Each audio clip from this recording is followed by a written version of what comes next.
Every species in the galaxy had a warning about humans. It was not written in any official document. It was not stored in any military database. It was passed down in whispers, from captain to captain, from elder to elder, from one terrified diplomat to another. The warning was simple. Do not push humanity to the edge, because every other species in the galaxy fights to win. Humans fight to make sure you never fight again. The galaxy ignored that warning once. Only once. What followed was something no species would ever forget, no matter how many centuries passed. The story of what happened did not begin with war. It did not begin with anger. It began with trust. And that is what made everything so much worse. For nearly 40 years, humanity had been part of the Galactic Confederation. They had joined not through conquest, but through invitation. When human ships first appeared at the edge of known space, the older species had watched with curiosity. Humans were small. Their ships were slow. Their weapons were primitive by galactic standards. They burned chemical fuel and used kinetic projectiles, while other species had been using energy weapons for thousands of years. But there was something about them, something the older species could not quite name. Humans did not act like a young species. They did not come begging for help. They did not ask for technology. They studied everything on their own. They learned fast. Too fast. Within 10 years, human engineers had reverse-engineered energy shielding just by studying the radiation signatures of passing trade ships. Within 15 years, they had built their own faster-than-light drives, copies of existing designs, their own version, a version that was, in some ways, better. The Galactic Confederation watched this with growing unease, but the humans were polite. They were respectful. They followed the rules. They signed every treaty. They attended every council meeting. They even accepted limitations on their military that no other species in their position would have agreed to. The Treaty of Restraint Warfare was the most important document in galactic politics. It had been written 6,000 years ago after a war that nearly destroyed 3 entire star systems. The treaty said that no species could use certain weapons, no planet-killing devices, no biological agents designed to target specific species. No weapons that could destabilize stars, no autonomous war machines that could operate without direct control. The treaty was meant to keep wars small, contained, civilized, if such a word could ever be used for war. Humanity signed the treaty without hesitation. In fact, they went further. They voluntarily restricted their own military even beyond what the treaty required. They limited the size of their fleet. They kept their most powerful weapons locked away in deep storage facilities on the far side of their moon. They placed human observers on their own warships to make sure no commander ever broke the rules. The galaxy saw this and felt relieved.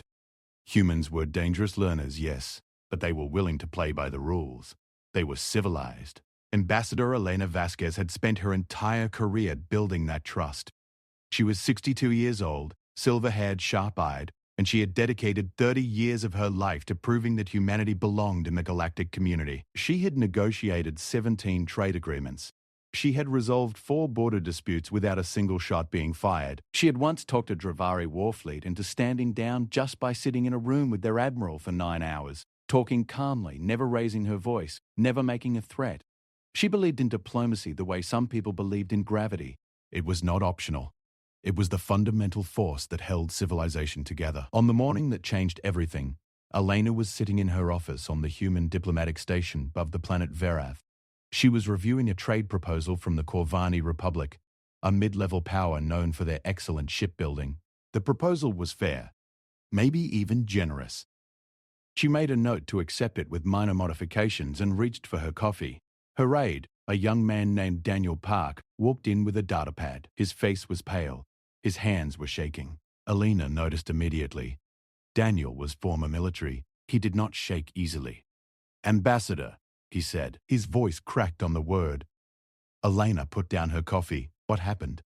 Daniel placed the datapad on her desk. On the screen was a distress signal from the human colony on Atheron. 7.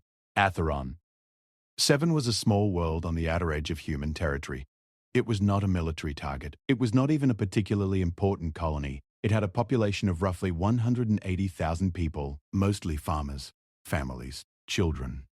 The distress signal was 17 minutes old. It had been sent on every frequency, in every language, including 3 galactic trade languages. The message was short: under attack. No warning, no demands. They are killing everyone. Please help. Please. Elena stared at the screen. Her mind processed the words but refused to accept them. Who? She asked. Daniel swallowed hard. The Zerathi Dominion. Elena felt something cold settle in her chest. The Zerathi were one of the oldest and most powerful species in the Confederation. They were tall, armored beings with 4 arms and skin like dark stone. They had been spacefaring for over 12,000 years. They controlled a vast territory of over 300 star systems. They had a reputation for being proud, cold, and utterly ruthless in their dealings with species they considered inferior. But they were members of the Confederation. They had signed the same treaties. They sat in the same council chambers. Elena had shared meals with their diplomats. She had attended their cultural ceremonies. Are we sure? She asked. We have visual confirmation, Daniel said. He touched the data pad and a video began to play. Elena watched. She watched for 47 seconds. Then she turned away and pressed her hand against the wall to steady herself. In those 47 seconds, she had seen things that would stay with her for the rest of her life. Zerathi warships hovering over residential areas. Energy beams cutting through apartment buildings. People running through streets that were already on fire. Bodies. So many bodies. And in one terrible frozen frame, a Zerathi ground soldier standing over the remains of what had been a school. How many? Elena whispered. We do not have final numbers yet, but initial estimates suggest most of the colony. Maybe all of it. 180,000 people. Gone. Not in a war. Not after a declaration of hostilities. Not after a dispute or a negotiation or even a threat. The Zerathi had simply arrived and started killing. The news hit Earth like a physical blow. In the first hour, there was silence. A stunned, breathless silence that spread across every continent, every city, every home. People watched the footage on their screens and could not speak. Parents held their children and could not find words. In the second hour, the silence turned to grief. Memorials appeared in cities around the world. Candles, flowers, photos of the colonists that people found in public databases, ordinary faces. Smiling faces. Faces of people who had left Earth to build a new life on a distant world and had been murdered for no reason anyone could understand. In the third hour, the grief turned to something else, something older and deeper and far more dangerous. Anger. Not the hot, quick anger that burns out fast. This was cold anger. The kind that settles into bones and does not leave. The kind that changes a person, a people, a species, forever. Within 6 hours, the United Earth Council called an emergency session. Every representative attended. Every military commander was present. Every intelligence chief. Every scientist who worked on defense projects. The session was broadcast live to every human settlement in the galaxy. Secretary General Marcus Okonkwo stood at the center of the chamber. He was a tall man with dark skin and a deep voice that normally carried the calm authority of a lifelong diplomat. But today his voice was different. Today it carried something that made even his closest allies feel a chill. 47 hours ago, he began. The Zerathi Dominion launched an unprovoked attack on our colony at Atheron. 7. They gave no warning. They made no demands. They offered no explanation. They simply came, and they killed. He paused. The chamber was absolutely silent. We have confirmed that 178,412 of our people are dead. Among them were 61,000 children. 22,000 of those children were under the age of 5. Not a gasp. Something lower. Something that came from the gut. For 40 years, Okonkwo continued, we have followed every rule. We have honored every treaty. We have restrained ourselves in ways that no other species in this galaxy has ever been asked to restrain itself. We did this because we believed in peace. We did this because we believed that civilization meant something. We did this because we trusted that the other species of this galaxy would extend to us the same respect that we extended to them. He looked around the chamber. Every eye was on him. That trust is dead. It died with our people on Atheron. 7. It died with 65,000 children who never got to grow up. He straightened his shoulders. Therefore, by the authority vested in me by the United Earth Council and with the unanimous support of every human government, I am issuing the following declaration. The chamber held its breath. All voluntary military restrictions placed upon human forces are hereby revoked. All weapons currently held in strategic reserve are authorized for deployment. All limitations on fleet size, fleet composition, and operational doctrine are suspended indefinitely. He let those words settle. The Treaty of Restrained Warfare was built on mutual trust. The Zarathi broke that trust when they murdered our people. We will not be restrained by a treaty that our enemies do not honor. His voice dropped lower, harder. To the Zarathi Dominion, I say this. You wanted to see what humanity looks like without restraint. You are about to find out. The declaration hit the galactic communication networks within minutes. At first, most species did not understand its significance. Humanity had a small fleet. Their territory was modest. Their technology, while impressive for such a young species, was not considered a serious threat to a power like the Zarathi. But the older species, the ones who had watched humanity most carefully, felt something they had not felt in a very long time. Fear. Ambassador Keth Vor of the Dravari hegemony was one of the first to react. He had known humans longer than almost any other alien diplomat. He had studied them. He had, in his own way, come to respect them, and he knew something that most of the galaxy did not. He knew what was in those deep storage facilities on the far side of Earth's moon. He immediately sent a private message to the Zarathi High Command. The message was short and urgent. You have made a catastrophic error. The humans were not weak. They were holding back. What you have seen of their military capability is perhaps 10% of what they actually possess. I urge you in the strongest possible terms to offer immediate and unconditional surrender before they mobilize fully. The Zarathi High Commander, a being called Zarthok, read the message and deleted it.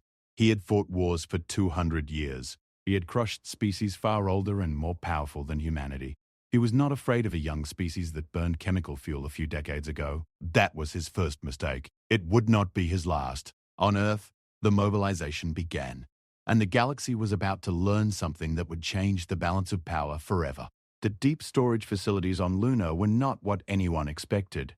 They were not warehouses full of bigger guns or faster ships. They were research laboratories, thousands of them, stretching miles beneath the lunar surface. For 40 years, while humanity had smiled and signed treaties and played the role of the well-behaved newcomer, their best scientists had been working, not on weapons that broke the treaty, on something far worse. They had been working on weapons that made the treaty irrelevant. General Sarah Chen stood in the main command center of Lunar Station Prometheus and looked at the activation orders on her screen. She had waited her entire career for orders she hoped would never come. Now they were here, signed by the Secretary General himself. She picked up the communication device and opened a channel to every human military installation in the galaxy. This is General Chen, Supreme Commander of United Earth Military Forces. Authorization code Prometheus 7. All facilities are now at full operational status. Begin full deployment. Repeat. Begin full deployment. She paused and added 5 words that would echo through history. Show them what we are. Across human space, lights came on in facilities that had been dark for decades. Engines roared to life in shipyards that the galaxy did not know existed. Weapon systems that had never been tested outside of simulation were loaded onto ships that had never been seen by alien eyes. And somewhere in the cold silence between stars, the largest fleet ever assembled by any species in galactic history began to move towards Zarathi space. The massacre had changed everything, and humanity was done being restrained. The first sign that something was wrong came to the Zarathi border fleet at exactly 3:17 Galactic Standard Time. A sensor officer aboard the Zarathi warship Ironjaw noticed a strange reading on the edge of their detection range. It was faint, almost nothing. Just a slight distortion in the background radiation of space, the kind of thing that could easily be dismissed as a sensor glitch. The officer almost ignored it. He had been on duty for 14 hours and his eyes were tired. But something about the distortion bothered him. It was too regular, too consistent. Natural phenomena did not behave like that. He adjusted his senses and focused on the anomaly. What he saw made his blood run cold. The distortion was not one object. It was thousands. Thousands of objects moving in perfect formation, each one generating a field that bent light and radiation around itself. They were almost invisible. Almost. But the Zarathi sensors were good enough to catch the faintest edge of their signature. The officer opened a channel to his commander with hands that had started shaking. "Commander, I am detecting a massive formation approaching our border. Estimated count, I cannot give an accurate estimate, sir. My sensors are showing returns that suggest a minimum of 3,000 vessels. There was a pause. Then the commander's voice came back, sharp with disbelief. 3,000?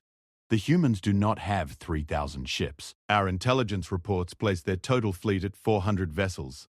Sir, I am telling you what my sensors are showing. 3,000 is a minimum estimate. The actual number could be significantly higher. They are using some kind of stealth technology I have never seen before. I am only catching fragments of their signatures. Silence again. Longer this time. Sound general alert. Contact High Command immediately. The message reached Zarathi High Command 18 minutes later. High Commander Zarthok received it while reviewing the reports from Atheron. 7. The colony had been wiped clean. His forces had performed exactly as ordered. The message to humanity was supposed to be simple. Know your place. You are young. You are small. Do not presume to sit as equals among the elder species. When he read the Border Fleet's report, he felt the first tiny crack in his confidence. 3,000 ships was impossible. Human shipyards could not produce that many vessels. Their industrial capacity was nowhere near large enough, unless the intelligence reports were wrong. Unless the humans had been building in secret. He pushed the thought aside and ordered his border fleet to hold position. He called for reinforcements from the interior systems. The Zarathi military was enormous, over 12,000 warships spread across 300 systems. Whatever the humans were bringing, he could match it. That was his thinking. It was the thinking of a commander who had fought wars against species that played by the same rules. Species that built fleets the galaxy could see and used weapons the galaxy understood. Humanity was not that kind of species. Not anymore. General Sarah Chen stood on the bridge of the UES Prometheus, the flagship of the human fleet. The Prometheus was not the largest ship in the fleet, but it was the most advanced. It carried systems that had been in development for 30 years, technologies that had never been revealed to any alien species, technologies that the galaxy did not even have theoretical frameworks for. Chen was 54 years old. She had served in the military for 31 of those years. She had fought in 2 border skirmishes and commanded peacekeeping operations in 3 systems. She was known for being calm under pressure, precise in her orders, and absolutely merciless when the situation demanded it. Right now, looking at the tactical display that showed her fleet approaching Zarathi space, she felt something she had not expected to feel. Not excitement, not bloodlust, sadness. Deep, heavy sadness for what was about to happen. Not sadness for the Zarathi. Sadness for the version of humanity that had tried so hard to be peaceful. That version was dead now. Killed along with 178,000 people on a world that never should have been a target. General, her tactical officer said, we are approaching the Zarathi border defense line. They have approximately 90 warships in formation. They have detected fragments of our fleet, but their sensors are not giving them accurate readings. Chen nodded. Deploy the whisper drones. The tactical officer entered the command. From the hulls of 200 human ships, small devices detached and moved ahead of the fleet. Each device was no larger than a human fist. Each one contained a communications disruption system that human engineers had spent 15 years perfecting. The devices spread out across the border zone like seeds carried by wind. They positioned themselves near every Zarathi communications relay, every sensor buoy, every subspace transmitter. Chen waited until her tactical officer confirmed all devices were in position. Then she gave a single order. Activate. Every device powered on simultaneously, and in an instant the entire Zarathi border communication network went dark. Not jammed, not disrupted. Dark. The signals simply stopped. The Zarathi ships could still talk to each other at short range using basic radio, but their subspace links, their faster-than-light communications, their connection to high command, all of it vanished. The Zarathi border fleet commander, a veteran named Krath Sol, felt genuine panic for the first time in his career. He had lost contact with everything beyond his immediate formation. He could not reach high command. He could not reach reinforcements. He could not even confirm what was coming toward him. And then the human fleet dropped its stealth fields. Krath Sol stared at his sensor display and felt his mind go blank. His sensors had estimated 3,000 ships. The actual number was 4,712. And they were not the small, crude vessels that Zerathi intelligence had described. These ships were sleek, angular, covered in a dark material that seemed to absorb light itself. They moved in formations so precise that they looked like a single organism. At the center of the formation were ships the likes of which Krath'Sol had never seen. Massive vessels, each one nearly 2 kilometers long, bristling with weapon systems that his tactical computer could not even identify. His computer kept trying to classify them and failing. It had no reference points. Nothing in its database matched what it was seeing. All ships, Krath'Sol said, and his voice sounded strange in his own ears. Prepare for combat. He knew it was hopeless. 90 ships against nearly 5,000. But he was Zerathia. His people did not surrender. His people did not run. His people had also never fought humans before. Not really. General Chen watched the Zerathi formation on her display. 90 ships holding position. Brave. Stupid, but brave. She opened a channel on all frequencies. Her voice, translated into the Zerathi language, carried across the void. Zerathi Border Fleet.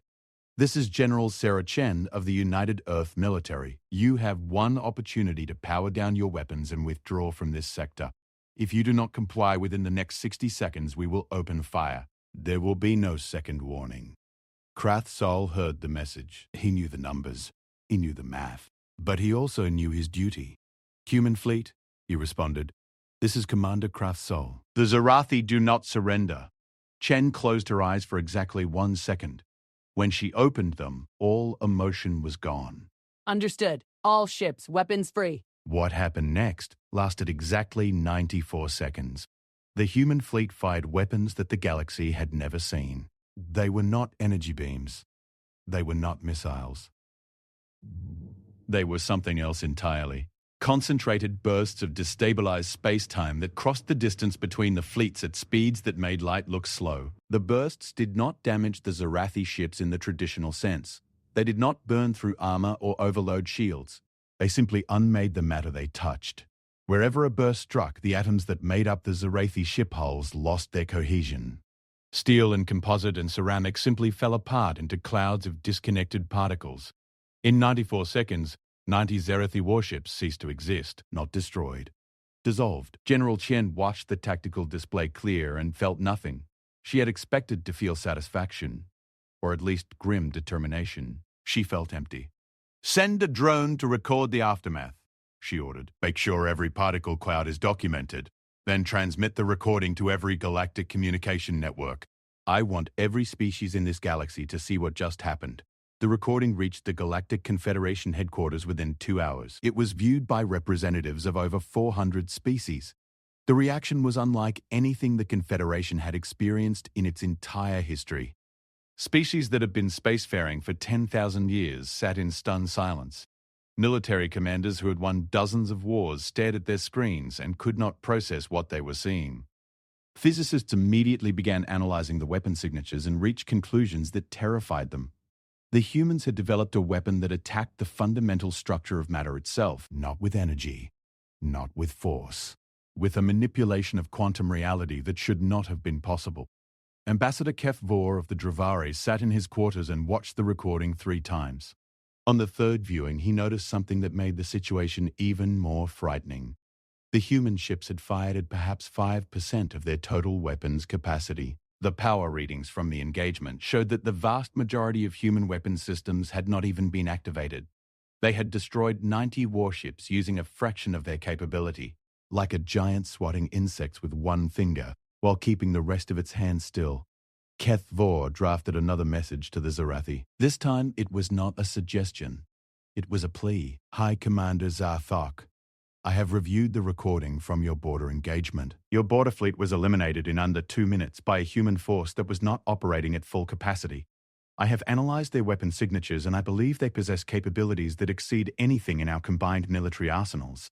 For the sake of your species, I beg you to seek immediate peace terms. Zarthok read the message. This time, he did not delete it. He sat in his command chamber for a long time, staring at the words. Then he called a meeting of his war council. The war council was divided. Half of them wanted to fight. The Zerathi had never surrendered in their entire history. They had a fleet of 12,000 ships, Surely quantity could overcome whatever technological advantage the humans possessed. The other half looked at the recordings from the border and saw something the first half refused to see. Those 90 ships had not even slowed the humans down. They had been erased with the casual ease of someone wiping dust from a table. While the Zarathi debated, General Chen was not waiting. The human fleet split into 6 battle groups. Each group moved toward a different Zarathi military installation. They did not move slowly. They did not give warnings. They simply appeared, destroyed every military target in the system, and moved on. In the first 48 hours, humanity destroyed 14 Zarathi military bases, 207 warships, and 18 weapons platforms. They did not touch a single civilian structure. Not one residential building. Not one hospital. Not one school. Every strike was surgical. Every target was military. This was deliberate. Chen had been very specific in her orders. We are not them. We do not kill civilians. We do not bomb schools.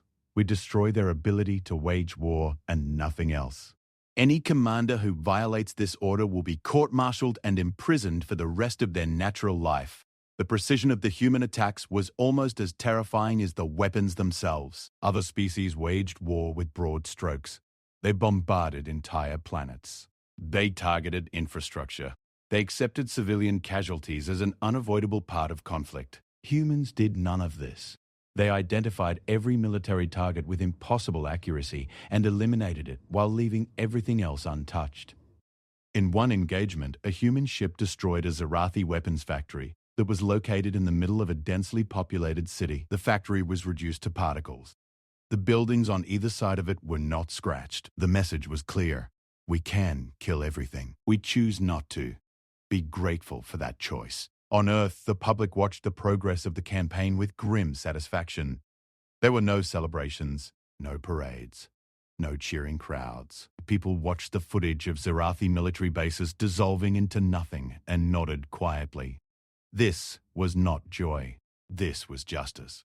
Cold, precise, terrible justice. In the Galactic Confederation, panic was setting in. Not because of what the humans were doing to the Zarathi, but because of what it meant for everyone else. If humanity had been hiding this level of capability for 40 years, what else were they hiding? If they could destroy a major galactic power with barely any effort, what could they do to the rest of the galaxy if they chose to? Several species began quietly reinforcing their borders. Others sent diplomatic messages to Earth expressing support and solidarity. Some of these were genuine. Most were motivated by pure self-preservation. The Corvani Republic, which had been negotiating a trade deal with humanity just days before the massacre, immediately offered full military support. They sent a fleet of 50 ships to assist the human campaign. It was a token gesture and everyone knew it, but the symbolism mattered. Other species were less diplomatic in their reactions. The Vorthian Collective, a species known for their blunt communication style, sent a single message to the entire galaxy. We told you not to provoke the humans. Nobody listened. This is what happens when nobody listens. Deep in Zarathi space, Zarthok watched his empire's military crumble system by system. His 12,000 ships were being whittled down with mechanical efficiency. Every engagement ended the same way. Human ships arrived, communications went dark, and when they came back online, every military asset in the system was gone. He had sent 3 major fleet formations to intercept the human battle groups. The first, a force of 800 warships, had been destroyed in under 4 minutes. The second, over 1,000 strong, had lasted 7 minutes. The third had not even engaged. The commander had seen the size and composition of the human force approaching and had ordered a retreat. Zarthok had him executed for cowardice. Now, sitting alone in his command chamber, Zarthok began to understand something that he should have understood before he ever gave the order to attack Atheron. 7. He had not started a war with a young, weak species. He had woken up something ancient and terrible that had been pretending to sleep. The human fleet was now deep inside Zarathi territory. They had destroyed over 3,000 Zarathi warships and dozens of military installations. They had suffered 0 casualties. Not low casualties. 0. Not a single human ship had been lost. Not a single human life. General Chen sat on the bridge of the Prometheus and reviewed the latest tactical reports. Everything was proceeding according to plan. The Zarathi military was collapsing faster than even her most optimistic projections had predicted. But communications officer spoke up. "General, we are receiving a transmission from the Zarathi homeworld. It is on an open channel. I Commander Zarthok is requesting a ceasefire and negotiations." Chen looked at the message for a long moment. "Tell him I will consider his request, but first, he needs to understand something." She stood up and walked to the main viewport. Ahead of her, through the darkness of space, she could see the faint light of the Zaratha home star. "Tell him we are not done yet." Zarthok received General Chen's response in the cold silence of his command chamber. The words were short, direct, final. "We are not done yet." He read them 3 times. Each time he felt something he had never felt in 200 years of warfare: helplessness. He was the High Commander of the Zarathi Dominion. He controlled 300 star systems. He had led armies that crushed civilizations older than most species could remember. And now he sat in his chamber like a child waiting for punishment, knowing it was coming, knowing he could not stop it. His war council had dissolved. Half of his generals had stopped responding to communications. Some had fled to the outer colonies. Others had simply gone quiet, hiding in their estates, hoping the storm would pass over them. The chain of command that had held the Zarathi military together for thousands of years was breaking apart, link by link. Outside the windows of his orbital station above Zereth Prime, the homeworld turned slowly in the darkness. 8 billion Zerathi lived on that world. Cities that had stood for 10,000 years gleamed on the night side. Rivers carved through ancient mountains. Forests covered continents that had been cultivated for millennia. It was beautiful. It had always been beautiful. Zarthok found himself wondering if it would still be there tomorrow. The human fleet arrived in the Zereth system at dawn, local time. They did not sneak in. They did not use their stealth technology. They dropped out of faster-than-light travel in full view of every sensor in the system, and they let themselves be seen. The sight broke something in the Zarathi collective consciousness. Over 5,000 human warships arranged in a formation that stretched across hundreds of thousands of kilometers. At the center, the massive capital ships that the Zarathi had learned to fear above all else. Their dark hulls caught the light of the Zarathi sun and seemed to drink it in, giving nothing back. Around the homeworld, the last remnants of the Zarathi defense fleet held position. 1,100 ships, all that remained of a navy that had once numbered 12,000. The crews were exhausted. Their morale was shattered. Many of them had watched recordings of what human weapons did to Zarathi steel and had not slept since. General Chen studied the tactical display aboard the Prometheus. The Zarathi homeworld filled the main screen. She could see the city lights, the cloud patterns, the green of continents. She thought about Atheron. 7. About the 61,000 children. About the school that a Zaratha soldier had stood over like a hunter, standing over dead prey. "General," her tactical officer said, "all battle groups are in position. Zerathi Defense Fleet is holding formation but has not powered weapons. We are detecting significant communications traffic from the surface. Civilian channels. There is widespread panic." Chen nodded slowly. "Open a channel to the Zarathi Defense Fleet." The channel crackled to life. "Zarathi Defense Fleet, this is General Chen. I am giving you one opportunity that your forces did not give our people at Atheron. 7. Power down your weapons. Move your ships to the coordinates we are transmitting now. If you comply, no harm will come to your crews. If you do not comply, you will be destroyed. You have 5 minutes." She closed the channel and waited. For 3 minutes, nothing happened. The Zarathi ships held their positions. Chen could imagine the conversations happening on those bridges, the arguments, the pride wrestling with survival. The officers looking at their crews and knowing that fighting meant dying, not in glory, but in the silent, instant dissolution that human weapons delivered. At 4 minutes and 12 seconds, the first Zarathi ship powered down its weapons and began moving toward the designated coordinates. Within 30 seconds, every ship in the defense fleet followed. Not a single vessel chose to fight. Chen watched them go and felt a weight settle on her shoulders that she knew would never fully lift. "Move the fleet into orbital position around Zereth Prime," she ordered. "Standard security formation. No weapons targeted at the surface. I want a clear channel to the Zarathi government." The human fleet arranged itself around the Zarathi homeworld like a ring of dark metal. From the surface, the larger ships were visible to the naked eye, dark shapes passing across the stars. 8 billion Zerathi looked up and saw the sky filled with the ships of a species they had tried to destroy. Zarathok received the communication request and accepted it immediately. He appeared on Chen's screen, looking older than his file photos suggested. His dark stone skin was cracked at the edges, a sign of extreme stress in Zerathi physiology. His forearms hung at his sides. His eyes, usually sharp and cold, were dull. "General Chen," he said. His voice was flat. "High Commander," Chen replied. "I will be direct. Your military has been effectively destroyed. Your homeworld is within range of our weapons. We both know how this ends." Zarthok said nothing. "But I did not come here to destroy your world," Chen continued.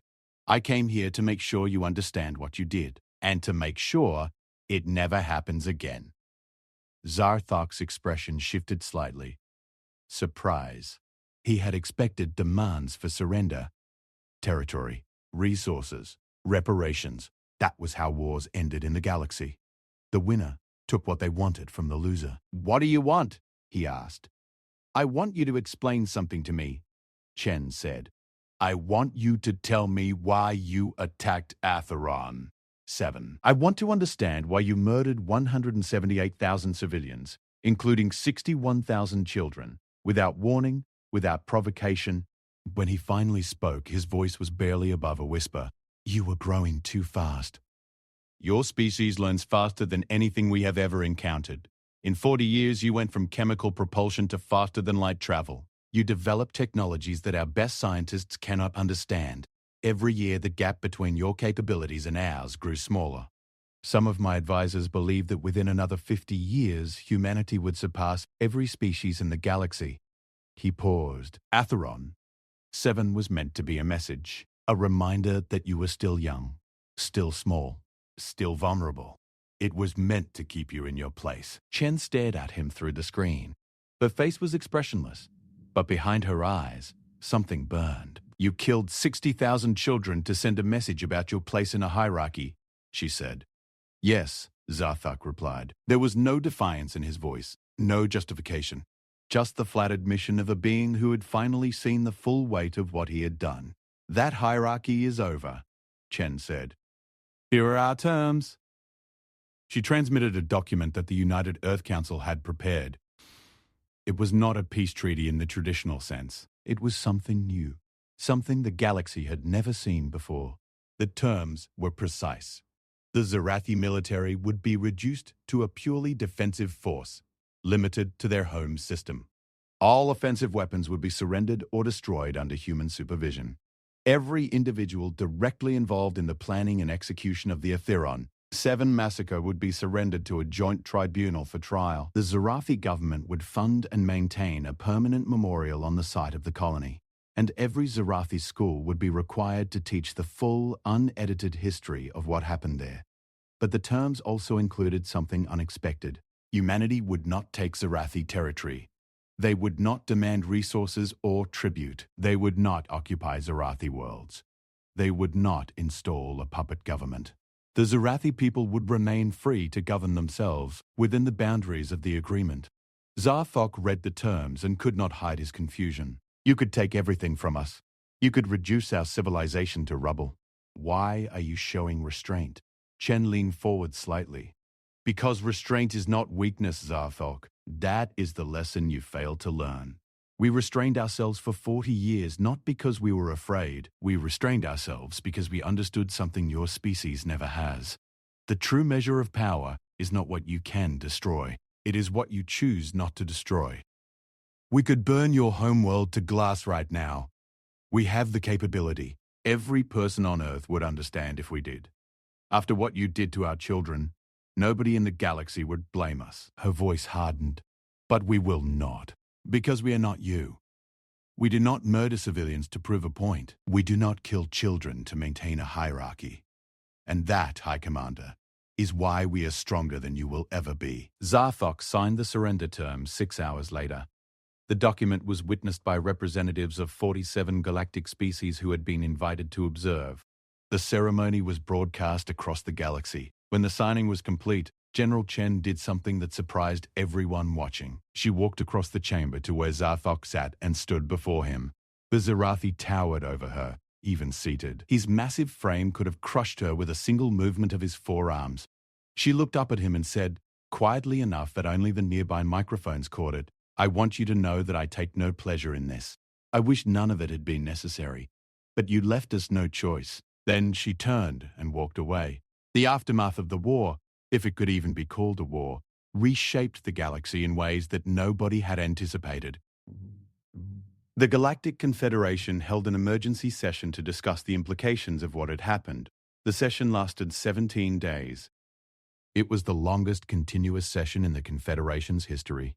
The core question was simple but terrifying. Humanity had revealed capabilities that made them, overnight, the most powerful military force in the galaxy. What did that mean for everyone else? Ambassador Elena Vasquez attended the session. She had aged visibly in the weeks since Atheron. 7.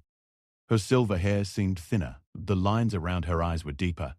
But her voice, when she addressed the chamber, carried the same quiet authority it always had. "I know what you are all thinking," she said. "You are looking at humanity and wondering if you are next. You are looking at our weapons and wondering if they will be turned on you. You are looking at what we did to the Zerathai and asking yourselves how long before we decide that someone else needs to be taught a lesson." She let the silence sit for a moment. "I understand that fear. I even respect it. You would be foolish not to feel it after what you have seen." She took a breath. "But I want to tell you something about my species that the Zerathi never understood. We did not build those weapons because we wanted to use them. We built them because we knew that someday someone might force us to. Everything we developed, every warship, every weapon, every piece of technology hidden in those lunar facilities, all of it was insurance. A guarantee that no one could do to us what was done to us at Atheron." 7. She looked around the chamber. Hundreds of alien faces stared back at her, some hostile, some fearful, some genuinely trying to understand. "For 40 years, we hoped we would never need any of it. We hoped that diplomacy and trust and mutual respect would be enough. We hoped that if we showed good faith, it would be returned." Her voice cracked slightly. "We were wrong. And 178,000 of our people paid the price for our optimism. So here is what I want you to understand. Humanity is not going to conquer the galaxy. We are not going to use our weapons to build an empire. We are not going to become the thing that the Zerathi were. We have seen what that looks like, and it disgusts us." She held up a data pad. "Instead, we are proposing a new framework for galactic security. Not a treaty built on trust alone, because we have learned the hard way that trust is fragile. A framework built on transparency, verification, and mutual accountability. Every species, including humanity, would be subject to independent monitoring of their military capabilities. Every species would have the right to defend itself, but no species would have the right to attack civilians under any circumstances. Violations would be met with a collective response from all member species." She set the datapad down. "We are also proposing something else. A permanent galactic rapid response force, jointly commanded by representatives of multiple species, with the authority and capability to intervene immediately when any species attacks civilians. If this force had existed before Atheron 7, our people might still be alive." The proposal was debated for months. Some species opposed it. They saw it as humanity trying to impose its values on the galaxy. Others supported it enthusiastically, recognizing that the old system had failed catastrophically and something new was needed. In the end, the proposal passed with the support of over 300 species. The new framework became known as the Atheron Accords, named after the colony that had been destroyed. On Earth, life slowly returned to something that resembled normalcy, but it was a different kind of normal. The innocence was gone. The belief that the galaxy was fundamentally safe, that civilization would protect them, that had died on Atheron 7, and it was never coming back. The memorial on the site of the colony was completed 6 months after the war. It was a simple structure. A wall of black stone, 10 meters high, stretching for kilometers across the landscape where the colony had stood. On the wall, carved in letters deep enough to last for millennia, were the names of every person who had died.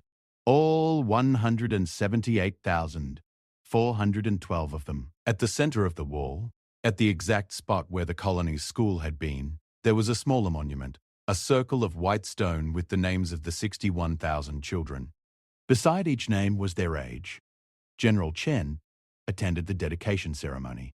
She stood before the wall in her dress uniform and read the names silently. She had memorized many of them during the long nights of the campaign when sleep would not come, and she needed to remember why she was fighting. Secretary General Okonkwo spoke at the ceremony.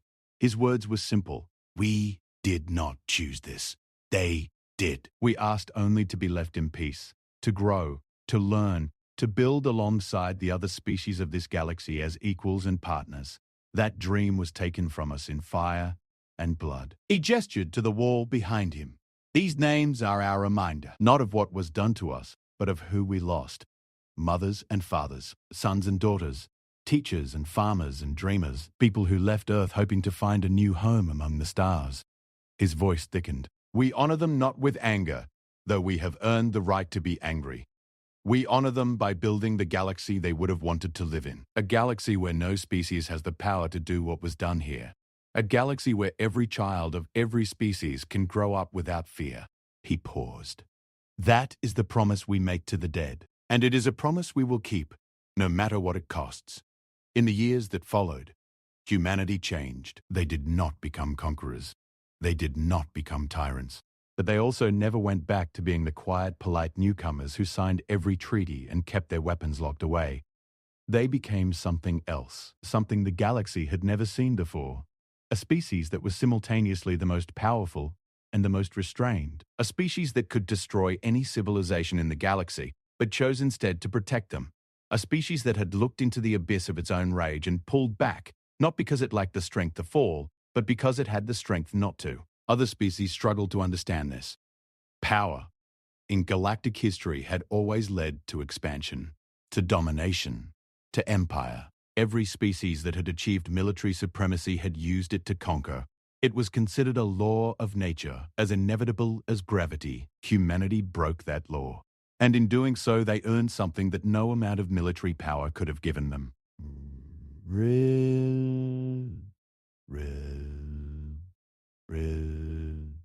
Respect. Not the grudging respect of fear, though there was that too, but genuine respect. The kind that comes from watching someone choose to be good when they have every reason and every ability to be terrible. Ambassador Keth Vor of the Dravari, who had watched humanity longer than almost anyone else in the galaxy, wrote a reflection that was widely circulated among diplomatic circles. In it, he said something that became famous. "I have studied humans for longer than most of them have been alive. I have watched them in peace and in war. I have seen their kindness and their fury. And I have reached a conclusion that I think the galaxy needs to hear. The humans were never dangerous because of their weapons or their ships or their technology. They were dangerous because of something far more fundamental. They have an absolute, unshakable conviction that every life has value. Every single one. And when you threaten those lives, when you take them carelessly or cruelly, you do not just make them angry. You activate something in them that goes beyond anger. A determination so deep and so total that it will not stop until the threat is ended and the wrong is made right. The Zerathi did not just kill human civilians. They challenged the fundamental belief that defines humanity as a species, and humanity responded by proving that belief with everything they had. He concluded with words that became the unofficial motto of the new galactic order. "Do not mistake human kindness for weakness. Their kindness is a choice, and they are strong enough to make a different choice if you force them to. The Zerathi forced them. The galaxy should learn from that mistake, because humanity will not need to teach that lesson twice." On Natharon! 7. The wind blew across the memorial wall. The names carved in black stone caught the light of the planet's sun. Somewhere in the distance, new construction had begun. Not a colony, not yet, but the foundations of something. A research station, a school. The first tentative steps toward rebuilding what had been taken. Humanity had looked into the darkness and decided not to become part of it. They had held the power to remake the galaxy in fire and had chosen instead to remake it in something better. That was the real story of Atheron. 7. Not the massacre, not the war, not the weapons that could unmake matter itself. The real story was a species that had every right to become monsters and chose, despite everything, to remain human. And the galaxy, for the first time in its long and bloody history, had reason to hope that the future might be